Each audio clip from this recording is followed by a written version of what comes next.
I think what I love about the Archibald Bush and Edyth Bush story is that it's almost something out of American mythology.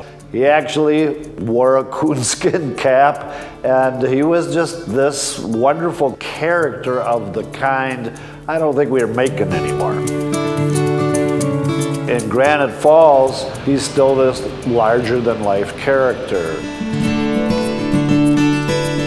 He was called Archie around here. Everybody called him Archie Bush.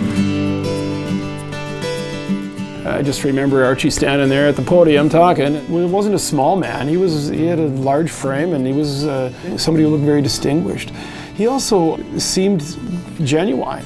I remember people feeling we're very fortunate to have reestablished our connection with this hometown guy who, obviously everybody knew he had a lot of money, but he was also willing to spend money and bring some money back to where he came from, and that's how the technical college got built.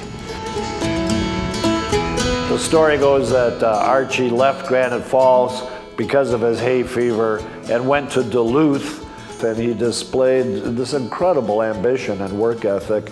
He was working on docks, building docks in the Duluth Superior Harbor in the daytime and going to business school in the evening, learning how to be an accountant.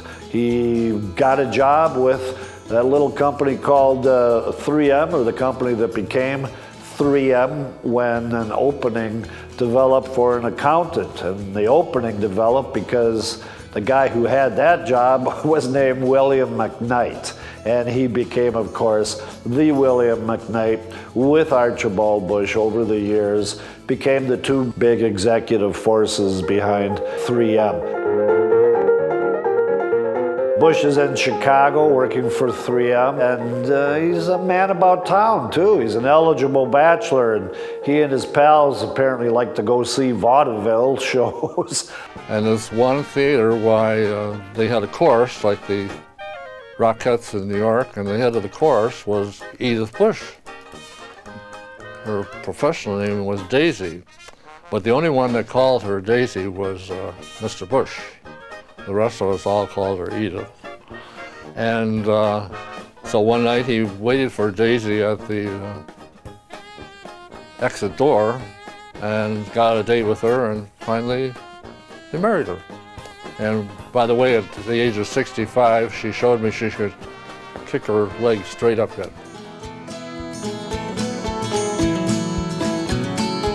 And Archie built a theater for her so she could have a place to perform and keep her love for theater alive. And that was the Edyth Bush Little Theater. The building still stands in St. Paul on Cleveland Avenue.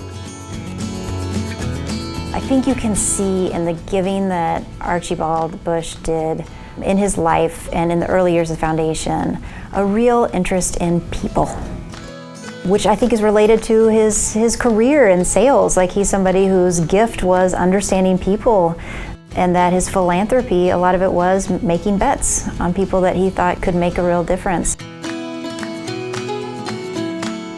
This I love. This is actually a ledger of Archie Bush's, and he kept in his ledger in pencil a record of every charitable gift that he made. We are excited about that as something to inspire us as we think about making the best possible use of the dollars that he left to the community.